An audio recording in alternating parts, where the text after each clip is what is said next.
Aujourd'hui, Pierre de Villeneuve, vous recevez Éric Fotorino. Il est écrivain, fondateur de la revue Zadig et cofondateur de l'hebdo Le 1. Bonjour Éric Fotorino. Bonjour Pierre. Merci d'être avec nous de bon matin. Et cette séquence, ça nous permet de vous interroger sur vos Noëls les plus inattendus. Éric Fotorino, vous, ça remonte à loin, je crois.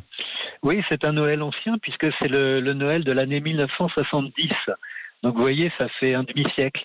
Vous aviez 10 ans. J'avais 10 ans et une particularité, c'est que depuis quelques mois, je portais mon nom de Fotorino puisque j'ai été adopté lorsque ma mère s'est mariée avec un monsieur qui s'appelait Michel Fotorino, qui était ma sœur kinésithérapeute et qui venait de Tunisie. Et donc cette année-là, il nous a emmenés dans sa famille, que je connaissais très très mal. C'était des rapatriés qui venaient donc d'Afrique du Nord. Et on est arrivé un soir, très tard, c'était la nuit, on a traversé les Landes et c'était à Dax. Et on est arrivé dans une maison qui ressemblait un peu aux Mille et une nuits. Et décrivez-nous cette maison qui ressemblait tant aux Mille et une nuits. Alors, si vous voulez, elle était banale d'extérieur. C'était, vous savez, ces petits lotissements qui ont été faits pour les rapatriés d'Algérie, de Tunisie, du Maroc après les années 60. Mais simplement, dès que vous poussiez la porte à l'intérieur, vous étiez ailleurs. Et c'est cet ailleurs que je n'ai jamais oublié, puisqu'il y avait des lumières indirectes assez cuivrées, un peu rouges, jaunes, bleues, et puis beaucoup de tentures au mur, des poufs, des coussins, des tapis, une vaisselle un peu particulière en céramique. Et puis des odeurs que je connaissais pas, qui étaient vraiment les odeurs de l'Afrique du Nord, qui étaient déjà un peu le sas vers l'Orient. Avec il y avait le couscous, il y avait les salades meshouya, il y avait les salades avec des piments, des concombres. Voilà, c'était tout ça. Tout en vous parlant, j'ai l'impression que vous vous interrogez vous-même sur pourquoi est-ce que ce Noël vous a tant marqué.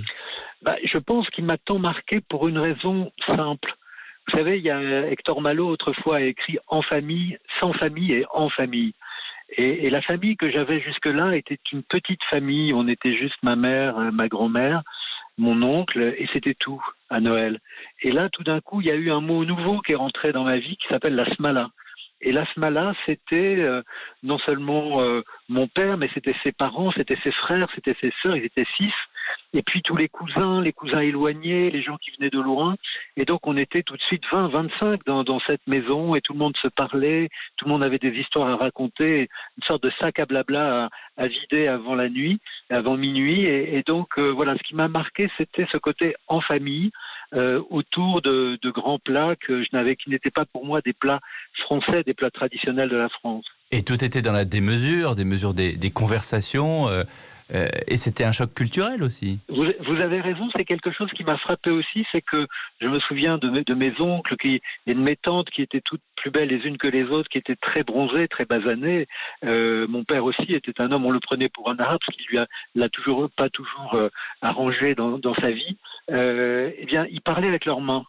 Et donc ça, c'était formidable parce que on était un peu serrés à table, mais évidemment, quand on parlait, l'un ou l'autre parlait avec ses mains, tout d'un coup, il y avait cette démesure du verbe et on pouvait retrouver de la graine de couscous dans les cheveux de mes cousins. Est-ce que c'est une ambiance de Noël que par la suite, vous avez essayé de reproduire avec vos enfants, avec vos proches ? Oui, alors j'ajoute qu'on était dans les Landes et donc vous imaginez la taille du sapin complètement enguirlandé, illuminé.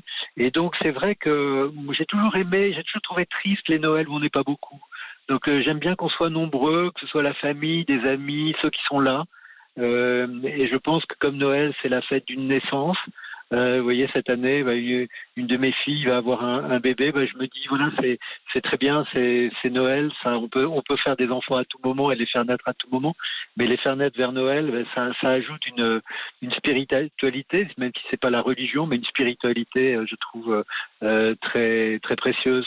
En cette période de fête, on peut s'interroger sur la religion. Aujourd'hui, il y a différents aspects. Il y a les pourfendeurs de la laïcité, il y a aussi ceux qui sont assez dogmatiques sur leur religion. Comment est-ce que vous voyez les choses ? Si vous voulez, je pense qu'on a vu s'effondrer depuis à peu près un demi-siècle, justement depuis ces années 70 dont je parle, deux grandes utopies collectives qui ont été le Parti communiste et l'Église. Et si vous voulez, ces grandes utopies collectives, très opposées l'une à l'autre, c'est quasiment Don Camillo et Pépone, je pense que ça a laissé beaucoup de vide en fait, et que les gens ont du mal à trouver une manière d'être ensemble et de transcender le réel. Donc c'est beaucoup du chacun pour soi, c'est beaucoup du feel good, ce qu'on appelle maintenant ça. C'est un peu de chacun essaie de trouver un bien-être. Mais je trouve que l'addition des bien-être ne fait jamais une collectivité. Et donc, si vous voulez, moi, je respecte toujours le religieux, jamais l'intolérance, parce que bien sûr, l'intolérance fait partie de la religion, mais c'est sa partie incomprise et impensée qui relève du réflexe beaucoup plus que de la profondeur de la réflexion. Et ça sera votre message de Noël sans chasuble et Voilà. pas sur le balcon de la place Saint-Pierre. Non, je m'en garderai bien. Merci beaucoup Éric Fotorino d'avoir été avec nous ce matin sur Europe 1.